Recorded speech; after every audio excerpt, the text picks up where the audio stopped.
ጓደኞች ማለት ነው። ምን ነው ልጅቷን እንደው ሰላም ነሳችኋት? እንደው ሌላ ሀሳብ የላችሁም? ሁሌ ይዛችሁ የምትመጡት ሀሳብ ልጁኒ አትከልኪው ሌር ስለሆነ ቢያንስ እንኳን የመጨረሻ ልጁኒ ይሂድ ይሂድ እኮ አለቻችሁ እኮ እንዴ ይሂድ አለቻችሁ። እናንተ ምን ነው በእናት በአባቷ ግቢ ሰላም ነሳችኋት ልጅቷን። ወን ደግሞ እስቲ ከልጁ ደግሞ ወጣ አበሉና ሌላ ሀሳብ ይዛችሁ ነው ደግሞ ወን ሁለቱን የሚያስማማ እንደ ጓደኝነት ደግሞ መቼም እናንተ ጤና ያለው ሀሳብ ይዛችሁ አትመጡም። ግን ቢሆንም ለየት አለ ገና ይሄ 1 ወር 2 ወር ነው 3 ወር ያልሞላው ልጅ እንደ አይዲያ እያረጋችሁ ዩቱብ መሸቀያ ያታደርጉት ህፃኑን ማለት ነው። ልጁኒ እሷ መሽከለከለች። ሌላ ሀሳብ የላችሁም? ሌላ የምታፈልቁት እንደው ማይረባ ቢሆንም እስቲ ሌላ ሀሳብ ይዛችሁ ነው እንዴ? ልጅቷን እኮ ሰላም ነሳችኋት። መች ከለከለች እሷ? ይምጣና ልጁኒ ብላለች ከአንዴም 2 3 የእውነት እኔ ሰምቻታለሁ። ሊሄር ስለሆነ እሱም እኮ ካሊብ በተለይ እንዴት ነው ንግግር ሲደብር እንዴ ቦግ ቦግ ትላለህ እንዴ? እናትነት እኮ የእሷ እንጂ አንተ አይደለም። አባቱም እንደዚህ አልሆነም። አባት ነኝ ያለውም እንኳን አባት መምሰል እንኳን ባይችልም እሱም እንደናንተ አልሆነም እንዴ? እናንተ ሌላ አይዲያ የላችሁም? ሌላ ሀሳብ የላችሁም? ከዚህ ከህፃን ልጅ ላትወርዱም እንዴ? ሁሌ ልጁ ነው ሁሌ ልጁኒ የአባትና አባት ነው። እሱም እኮ ድርሻ ያለው መብት አለው እኮ።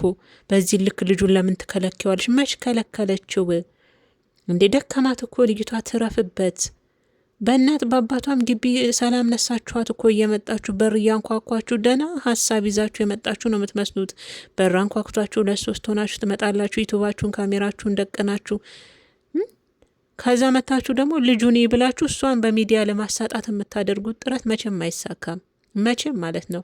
ምክንያቱም እናንተ የአብርሽ ጓደኞችና አብርሽ ስራችሁ ለሚዲያም ለተመልካችም ለህዝብም ግልጽ ፍንክች ያለ ስለሆነ ፍንትው ብሎ የታየ ነገር ስለሆነ ሩታን ለማስጠቆር ከሆነ የምትሄዱት ነቅታባችኋለች፣ ነግራለች እኮ።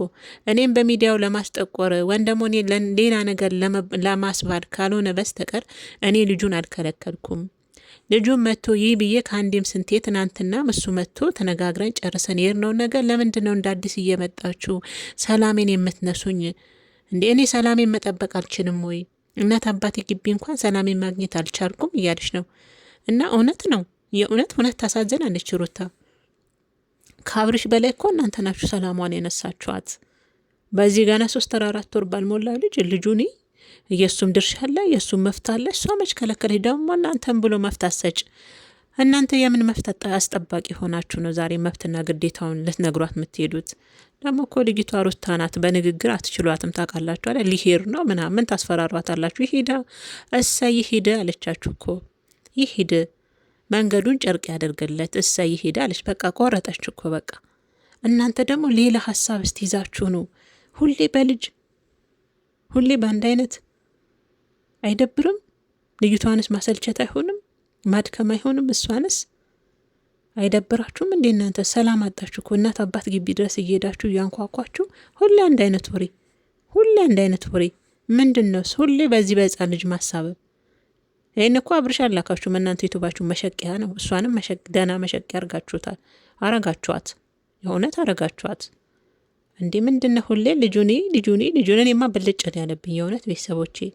ምክንያቱም ልጅቷ ሰላማው ማግኘት አልቻለችም። ሁሉም የራሱን ዩቱብ ሊያጧጥፍባት ሊሸቅልባት ሁሌ ልጁኒ ምንም እኮ ለየት ያለ ሀሳብ ይዞ አይመጡም። ትናንትና እዩ ይዞ የመጣውና ከእህቷ ጋር የተማከረው ስለ ልጅ መጥቶ እንዲያየው ተነጋግረው የጨረሱት የዘጉት ነገር ነው። ዛሬ ደግሞ ካሊብ ተብዬው ደግሞ መጥተ አምባገረር ትፈጥራለህ እንዲህ በሰው ግቢ።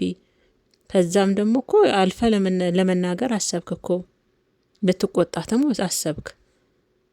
እነዚህ የአብርሽ ጓደኞች ምን አይነት ጭንቅላታቸው ሆዳቸው የደፈናቸው። የእውነቴን ነው ምላችሁ ሲያስጠሉ። እንደ በቃ መሸቂያ ታድርጓት፣ ተፋቷት። ሚዲያ ላይ ለማስጠቆር ነው። የእናንተንና የአብርሽን ስራ እኮ ህዝቡ ግልጥ ብሎ ታውቆርታል። መቼም ሩታን ማስጠቆር አትችሉም። እመኑኝ፣ መቼም ትደክማላችሁ እንጂ የተሰጣችሁ ስራ እሱ ነው እንዴ? ሩታን ማሳጣት ሚዲያ ላይ በተመልካች ፊት እሷን ማሳጣት ስራ ነው እንዲሰጣችሁ። ሁላችሁም አንድ አይነት ነገር ነው ይዛችሁ የምትመጡት። ለየት ያለ ሀሳብ እንኳን ይዘው የሚመጡ የአብርሽ ጓደኞች የሉ። ልጁን አልከለከለችም። መጥቶ ይብላለች ከአንዴ ስንትን እንዴ? ለልጁ አባት እንኳን ነኝ ያለው እንደናንተ አልሆነም እንዴ? የራሳችሁን አይዲያ ፈልጋችሁ በራሳችሁ ስሩ እንጂ ተፋቷት። ልጅቷን ትረፍበት በቃ እንዴ። የአራስነቷን ጊዜም ሳታጣጥም የእርግዝና ጊዜዋንም ሳታጣጥም እች ልጅ ምን አይነት ያልታደለች ሴት ብትኖር? የእውነት ሩታ ናት። የእውነቴን ነው ብላችሁ እንዴ በእርግዝና ሰዓት እንደዛ አራስነት ጊዜም በጭቅጭቅ አለቀ።